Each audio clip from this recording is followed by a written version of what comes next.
Welcome to a Harsh Reality broadcast on the 28th of November 2014. The title of this presentation is called My Personal Thoughts on Gold.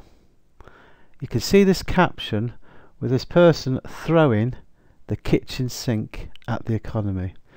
And let's be honest, that's what's happening in most Western economies. If we have a look at this in The Guardian, it says, government's deficit target still off course despite strong October. And it says here, from April to October, the government has borrowed 64.1 billion, 3.7 billion more than at the same point last year.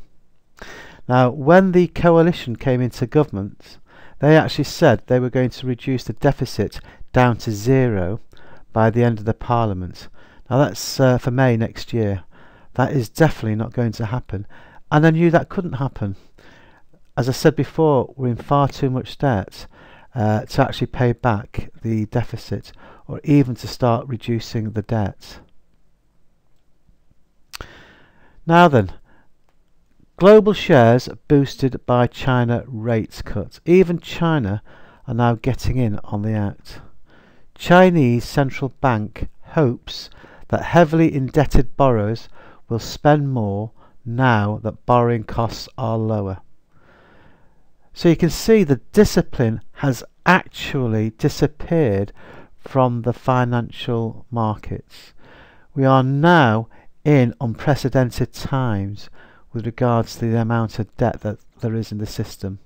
And as I've explained in my previous videos, governments have found ingenious ways to over leverage, and it's just continuing like that. If we look at the stock market, this was taken a couple of days ago. The Dow had reached 17,841 and it was up 0.69%. It's rising far too quickly, but it's rising on the backdrop of cheap money. It can't go on forever. There has to be some sort of financial discipline. We have an interesting article in the Telegraph. It says, Save Our Swiss Gold referendum is a primordial scream against a world of quantitative easing, but would paralyse the Swiss National Bank. And it goes on to say, 5 million Swiss voters will decide on Sunday whether to force the Swiss National Bank to repatriate all its gold from vaults in Britain and Canada, boost its holding of bullion to 20% of foreign reserves, and then keep the metal forever. As you can see in this slide, it says reality ahead. Now, with regards to the Swiss vote on Sunday, which is 2 days away, I actually think they will not vote for the gold reserves to be up to 20%.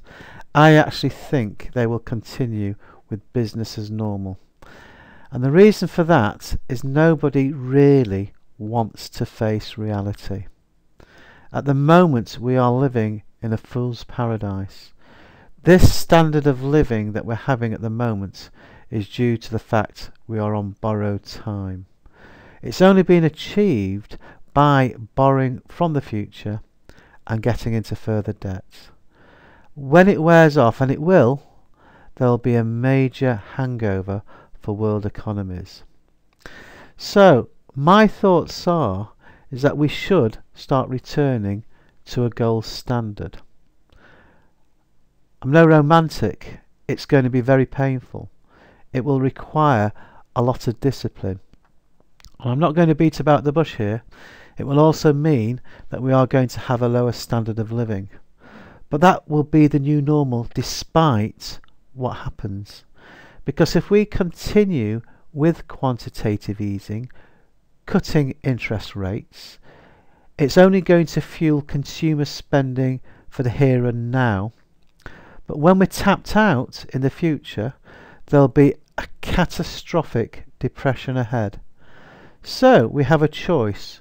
Do we face reality now and accept a lower standard of living, or are we forced to accept reality later and have a catastrophic drop in our standard of living? A tipping point was passed many years ago when the problem could have been sorted out without too much pain. But unfortunately, from my perspective, there is a lot of pain ahead. Now, if we had sensible politicians, they would have stood up and told us about the harsh reality, but they're trying to appease a fickle public, therefore just deferring reality.